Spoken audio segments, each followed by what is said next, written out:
මල්ලි දෙහිවලට යන්න පුළුවන් වෙයිද? පුළුවන් සර් අගින්.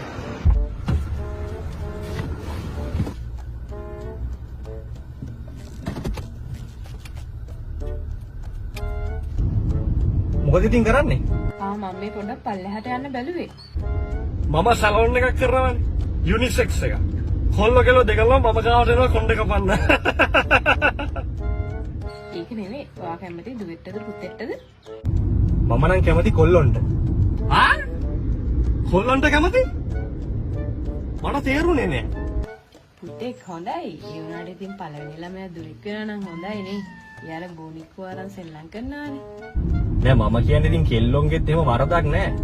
හැබැයි අර කොල්ලෝ තරම් ආතල් දෙන්නේ නෑනේ. ඔයා කොල්ලොන්ගෙන් ආතල් ගන්නවා? බලමුකොනේ. ඒක නෙමෙයි ඔයාගේ ඩයබටික් පෙත්ත ගත්තද උදේ? හැමදාම ගන්න ඕනේ නැහැ නේ. ඒක සතියකට පාරක් විතර ගත්තාම ඇති. මූ සතියකට පාරක් කොල්ලොන්ගෙන් ආතල් ගන්නවා? අනේ මල තාම ලංකාවේ එහෙම නීතිගත කරලා නෑ නේද මේ? මේ උදව්වට ආපු අය සේරම බොට් ටික පල්ලෙහා තට්ටුවට ඇද්දා. යටට ඔක්කොම ඇදලාද? මොකක්ද අනේ? ඇහුනේ නෑ. යටට ඇදලාද කියලා ඇහුවේ. යටට ඇඳලාද? තෝ මොකටද බල්ලෝ මේ එන්න හදන්නේ? ඔබ දන්නවද මම කවුද කියලා? මම යක බැඳපු මිනිස්සු මේ මාත් එක්ක ඔයාට එන්න බහරි නැවත මම බල්ල වාහනේ. ඔයා ඉතින් ගෙදරක නෑනේ. මේ හැමදේම මම එපයි බලන්න. හරි හරි කලබල වෙන්න එපා ඉතින්. කලබල වෙන්න එපා. කස්ටමර්ස්යි සම්තිමයි මේ ඒක නෙවෙයි. දැන් කොළඹ ගියාම ඇනෙක්ස් එකේ ඉන්න සල්ලිමදි වුණොත් මොකද කරන්නේ? හැමදාම මමලා ගෙදර ඉන්නත් බැහැනේ. අපි යමුද රූම් එකකට? රූම් යන්න? රූම් එකක් අපිට ඇති වේද? ළමයාත් ඉන්න කාලෙක. ගොඩක් ගණන් අඩුයිද? මම දැන් දෙක තුනක් තියෙනවා හැබැයි ඉච්චර ගණන් වෙන එකකුත් නැහැ. තාත්තා බල්ල වහන්නේ. තෝ දන්නද මං කවුද කියලා? අනික ඔය ආරක්ෂාව හොඳයිද කියලා දන්නවද? එහෙම නම් දන්නේ නැහැ ඉතින්. ඒකනේ. යකෝ මගේ නම සමන්ත.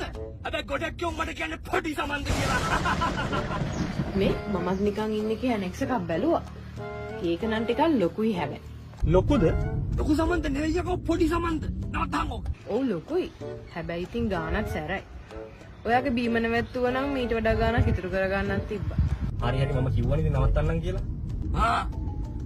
නවමිත. ඉතින් නවත්තන්. මගේ හොඳ හැබිය. මේ ඒක නෙමෙයි එන ගමන් විටමින් C පෙති ටිකක් ගේනවද? මට පොඩ හෙම්බිරිස් ආවා වගේ. මම පොඩ්ඩක් මෙතන ෆාමසිට ගිහිල්ලා එන්න. පෙත්තක් ගන්න. ෆාමසි? Sacabou.